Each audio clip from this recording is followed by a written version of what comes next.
We've already explored the concept of utility theory.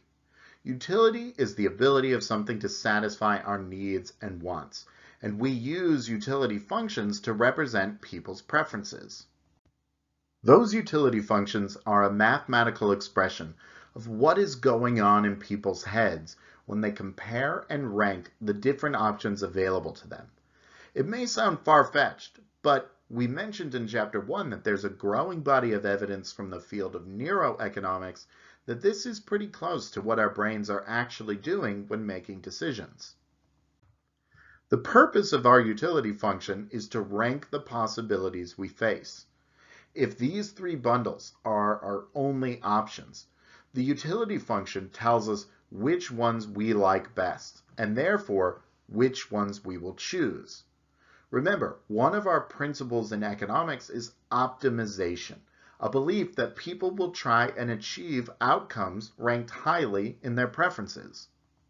But we can reimagine our utility functions as a guide to what possibilities we wouldn't be able to choose between. Have you ever been to a restaurant and looked at the menu and you just couldn't decide because so many things looked good to eat? It is as if your mind is crunching the numbers and telling you that it's a tie for the number one spot. We call this indifference because you're equally happy with either choice, and so you are indifferent to which one you get. Utility functions let us define that indifference explicitly. Instead of thinking of utility as something that changes with our choices, we can hold utility constant. In math, when we hold a variable constant, we often put this little bar over it. Then we can rearrange our equation to see what the relationship between pizza and burgers is. Here we see that there's an inverse relationship between them. If we were to hold utility constant at, say, 20 units, there are lots of different combinations of pizza and burgers that would give us that much utility. One slice of pizza and 20 burgers would give us 20 units of utility. But so would 4 slices of pizza and 5 burgers. Every one of these options here gives us the same amount of utility, which means that if we tried to rank them, they would all be tied. We don't prefer any of these options over the others. We're totally indifferent between them. Give me 2 slices of pizza and 10 burgers, and I will be just as happy as if you gave me 5 slices of pizza and 4 burgers. It's all the same to me. This wouldn't be economics if we didn't put this idea on a graph. We can graph this function where we put pizza on the vertical axis and burgers on the horizontal axis. It doesn't really matter which one you put where.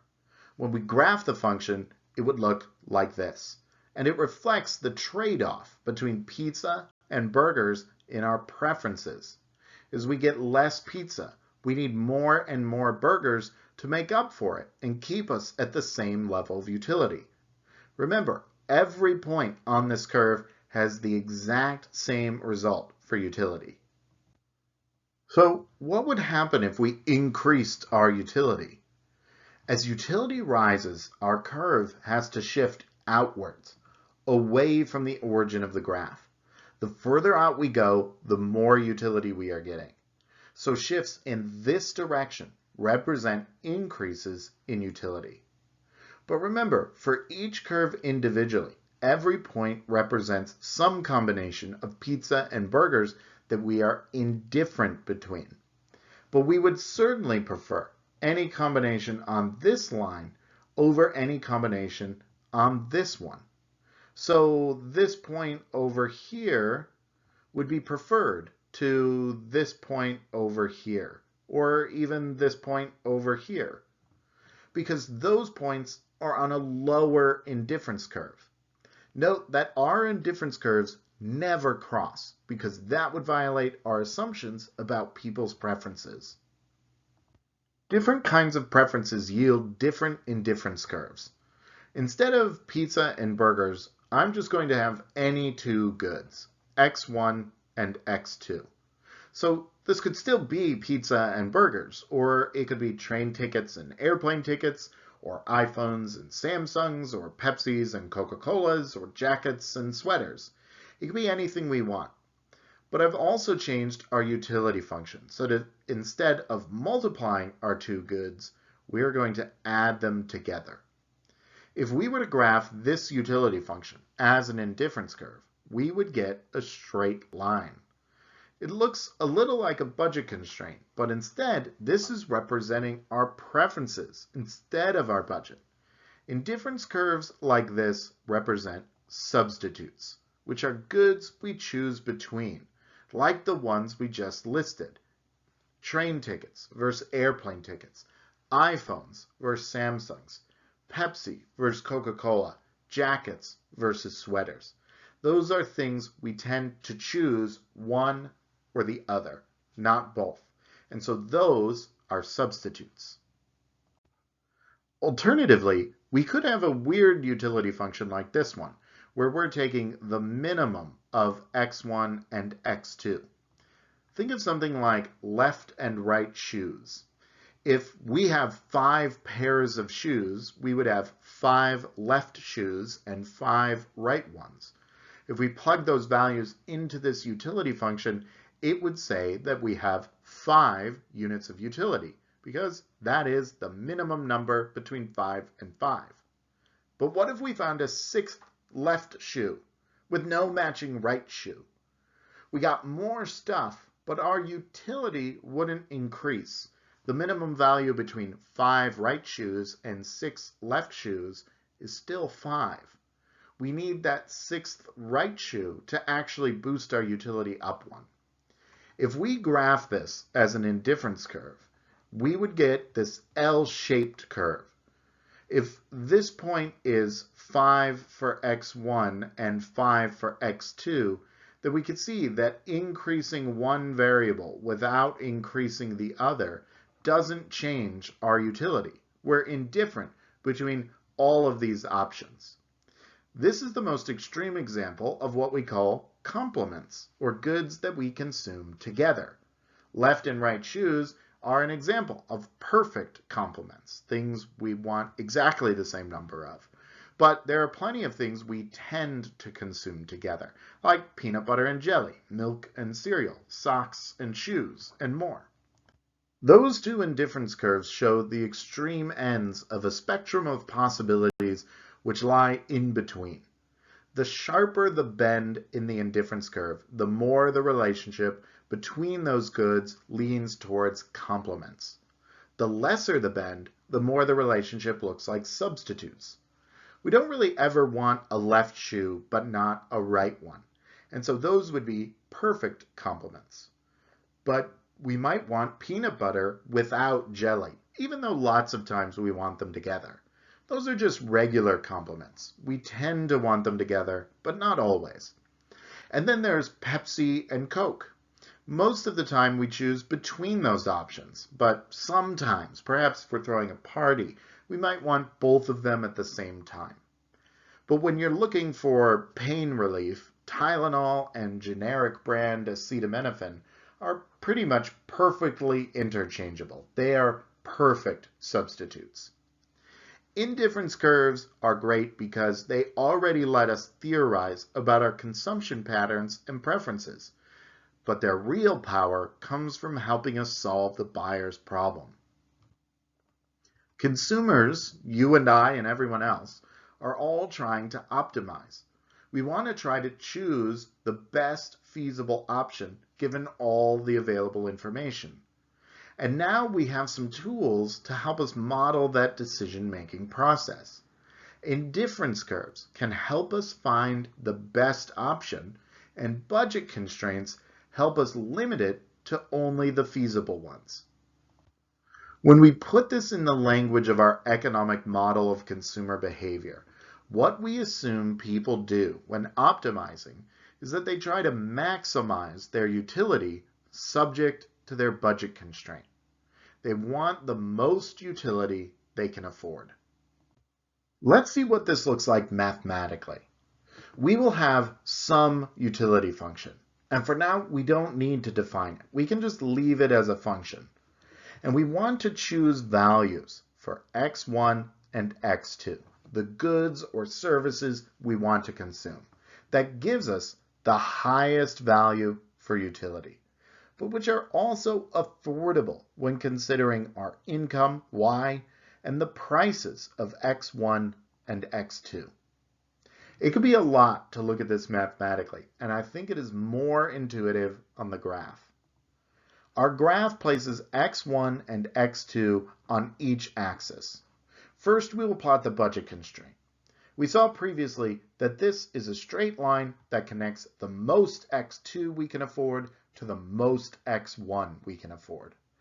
Everything on this line is affordable, and so is everything beneath the line. But go past our budget line and we find only bundles of X1 and X2 that we cannot afford. They are not feasible. Next, let's draw an indifference curve. Now, we don't know what the utility function is, so we don't know exactly how to draw it. But for now, let's just draw the typical case. Indifference curves tend to look something like this. What we will see is that for our most basic conclusions, we don't need to define utility explicitly. We don't really want to. We want a theory that applies to everyone, and everyone has their own unique utility function. But take a look at our placement of the indifference curve. Every point on this curve gives us the same set amount of utility. Let's say it's 10 units of utility. If we want those 10 units of utility, we can pick any point on the indifference curve. But not all of them are affordable. These points are not feasible. They're too expensive. We can't afford them. But these ones fall below or on the budget line, meaning they are feasible. We can afford them. So we're obviously going to need to pick one of the ones we can afford.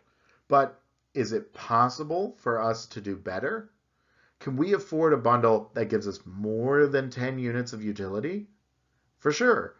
All of these bundles above our indifference curve, but on or below the budget line, are affordable to us and give us more than 10 units of utility. As we increase our utility, the indifference curve moves out like this. And we want to keep going until there's only one affordable bundle left. That will happen when our indifference curve is tangent to the budget line, sharing just a single point, which is the best choice we can make given our budget constraint. Remember a few videos ago when I said that our little assumption that people are able to rank the options available to them will let us unlock an entire theory of consumer behavior? Well, here we are. We have an economic model that simulates one of those consumers. And as we can see, it shows us which option is the best for the consumer. It tells us what decision consumers are going to make. Of course, to predict what a specific consumer will do, we would need their exact utility function and budget constraint, and that's probably too much to ask. But the power of this theory of the consumer is that it lets us simulate changes in the world and see how our representative consumer reacts to them. It lets us make predictions about how people might change their decisions when conditions change, and that prediction might apply generally to all consumers. Comparative statics is the method of analyzing the impact of a change in the parameters of a model by comparing the equilibrium that results from the change with the original equilibrium. Our equilibrium is found where the indifference curve is tangent to the budget line. They cross only at this one point, and that point is the option the consumer will choose. So, how will that choice change when we alter the conditions of the decision? Let's start by thinking about what happens when we increase a person's income. We saw before how higher incomes shift the budget line out, keeping it parallel to the original line because the ratio of prices between X1 and X2 have not changed.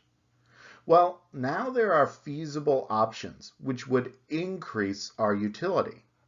we push our indifference curve out until it is again tangent to the budget line, and this becomes our new choice. At this new equilibrium, we can see that we are consuming more X1 and more X2. This is a pretty good result. If I pay you more money, will you buy more of everything you like? That matches reality pretty well. As people's incomes go up, they go on more vacations, they buy bigger houses, nicer cars, and overall consume more stuff. Our prediction, while not groundbreaking, manages to state the obvious. If it didn't, well, then it wouldn't be a very good theory.